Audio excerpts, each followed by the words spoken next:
Assalamualaikum warahmatullahi wabarakatuh. Sekarang kita akan melanjutkan materi dari kelas 10 semester 2 yaitu mengenai bab trigonometri. Nah, trigonometri ini sendiri erat sekali kaitannya dalam kehidupan nyata. Ada dalam bidang astronomi ataupun dalam bidang sipil. Nah, dalam bidang astronomi kalian bisa menghitung, kalau masuk ke jurusan astronomi itu menghitung jarak antar planet, ataupun dalam teknik sipil seperti menghitung panjang jembatan, kemiringan jalan, rel kereta api, bisa juga dalam menghitung luas tanah, menghitung lebar danau misalkan atau sungai, tanpa harus menyeberang terlebih dahulu.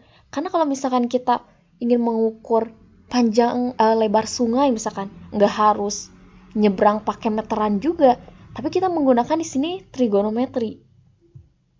Nah, dalam trigonometri kita akan membahas mengenai sudut. Untuk sudut sendiri itu bisa disajikan dalam bentuk radian ataupun derajat. Kalau derajat kalian sudah mengenal dari sejak kalian SD, biasanya disimbolkan dengan lambang bulatan kecil di atas. Sedangkan untuk radian kita menggunakan pi untuk radian. Nah, satu putaran penuh kalau kita sajikan ke dalam derajat itu sebesar 360 derajat. Istilah ini pertama kali diperkenalkan saat bangsa Babilonia untuk menghitung 1 tahun pada kalender. Kalau sekarang mungkin Irak ya namanya. Nah, kalau satu putaran penuh sebesar 360 derajat, berarti kalau setengah putaran, tinggal kita kalikan aja setengah kali 360 derajat. Hasilnya 180 derajat. Kalau seperempat putaran berarti seperempat kali 360 derajat. Hasilnya 90 derajat. Dan kalau 1/360 putaran, sama saja dengan 1/360 dikalikan dengan 360 derajat. Hasilnya 1 derajat. Nah, selain untuk menyajikan banyaknya putaran, derajat juga bisa digunakan dalam waktu.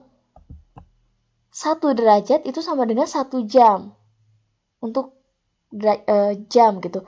Kalau untuk menit itu bukan derajat lambangnya tapi tanda kutip 1. Jadi kalau kalian menemukan kayak gini, ini disebutnya 1 menit. Kalau kutipnya 2 itu 1 detik. Kalau 2 tanda kutipnya ada 2 juga berarti 2 detik.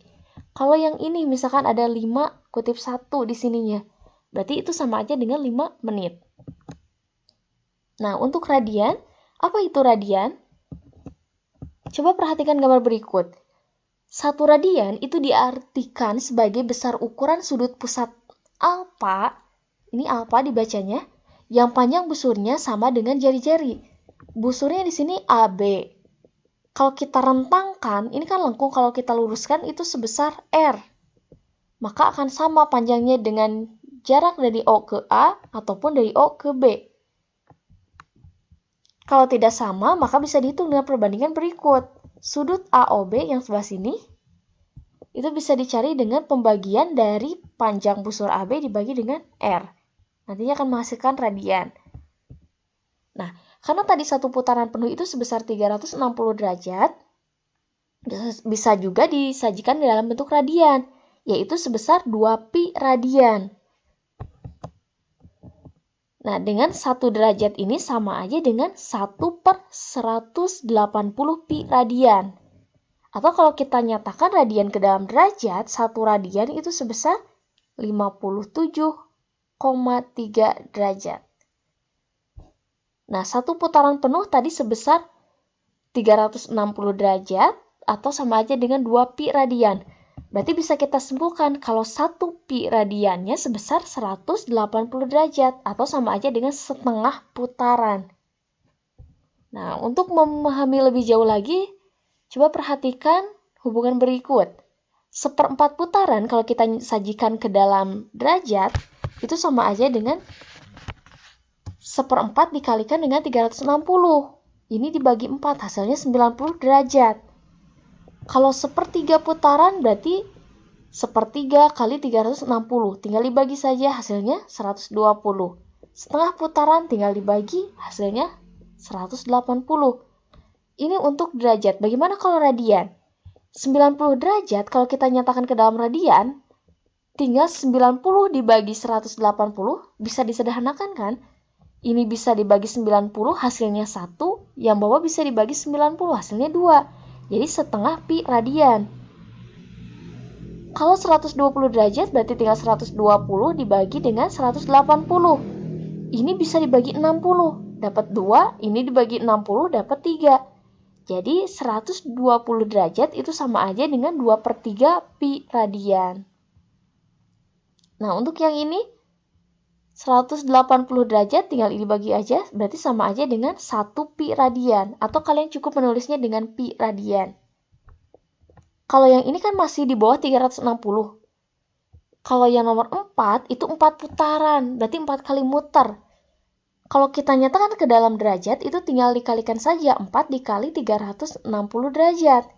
Atau sebesar 1440 derajat. Dan jika dinyatakan ke dalam radian, itu tinggal sederhanakan. Ini dibagi ini hasilnya 8 pi radian. Intinya kalau lebih dari 360 berarti dia mutarnya. Satu kali putaran ada lebihnya. Gitu. Nah, sudut ini kan merupakan hasil rotasi atau perputaran dari sisi awal ke sisi akhir. Tetapi dalam trigonometri ada nilainya, dia bisa bernilai positif ataupun negatif. Disebut sudut positif kalau dia muternya berlawanan arah putaran jarum jam. Jarum jam biasanya kan muter ke arah kanan. Kalau muternya ke kanan, dia bernilai negatif. Kalau ke kiri, dia positif. Jadi kalau searah jarum jam dia negatif, kalau berlawanan jarum jam dia positif. Nah, seperti ini. Ini awalnya dari sini, muternya ke sini dulu. Berarti dia bernilai positif. Kalau dari sini ke sini, dia bernilai negatif karena searah jarum jam. Jadi nilainya negatif sudutnya. Misalkan negatif 30 derajat atau negatif 45 derajat. Jadi ada tanda negatifnya. Itu untuk melambangkan arah putarannya. Nah, dalam koordinat kartesius, jika sisi awalnya berimpit dengan sumbu X dan sisi terminalnya terletak pada salah satu kuadran pada koordinat kartesius, maka disebut sebagai sudut baku atau sudut standar. Nah, dan dalam hal ini, dalam bidang kartesius, bisa atau terdapat ada pembatas kuadran. Jadi ada kuadran 1, 2, 3, dan 4. Nanti akan kalian lihat di slide berikutnya. Dan untuk sudutnya itu bisa disajikan dalam huruf-huruf Yunani. Seperti alfa, simbolnya kayak gini. Jadi kalau kalian menemukan kayak gini, ini alfa, beta, gamma, theta, ataupun ada huruf-huruf Yunani yang lainnya. Bisa juga menggunakan huruf kapital A, B, C, D, ataupun huruf-huruf lainnya. Tapi harus kapital kalau sudut. Nah, selain itu, jika sudut yang dihasilkan sebesar alfa, maka sudut betanya disebut sudut koterminal. Nah, seperti ini. Sudut baku itu dimulai dari X. Berarti kalau sudut bakunya sebesar alfa, maka yang betanya ini adalah sudut koterminal namanya.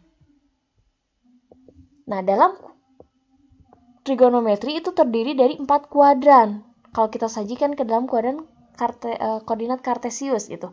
Ada kuadran 1, muternya ke sini, berarti 2-nya ada di sini, kuadran 3 di sini, kuadran 4 di sini. Kuadran 1 dimulai dari 0 sampai 90 derajat. Kuadran 2 dari 90 sampai 180. Kuadran 3 180 sampai 270. Dan untuk yang terakhir dari 270 sampai 360. Nah, kalau misalkan 361, berarti dia muter dulu 1 kali, baru ada lagi sisanya 1 derajat.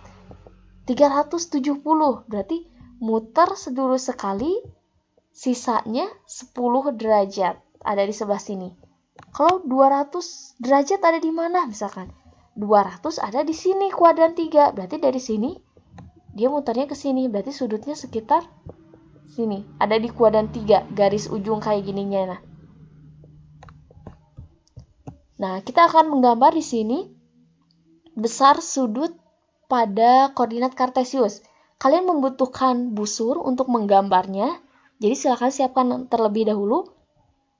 kita akan menggambar untuk yang pertama 60 derajat. Dia bernilai positif, berarti dia berlawanan jarum jam. Kita mulainya dari X, pakai busur nanti. Nah, putar berarti 60 derajat ada di sini. Berarti tinggal kita garis sini, kasih tanda 60 derajat di sini. Kalau yang B, negatif 45. Negatif, berarti dia searah jarum jam. Mutarnya ke sini, ke bawah. Ini sudut yang sebelah sini sebesar 45 derajat. Kalau 120 di mana? Nah, dari sini ke sini, ini kan ada 90 derajat. Berarti masih kurang 30. Kita tambahin ke sini. Berarti kalau dari sini ke sini itu sebesar 120 derajat. Sampai ke kuadran 2 berarti dia nyampainya.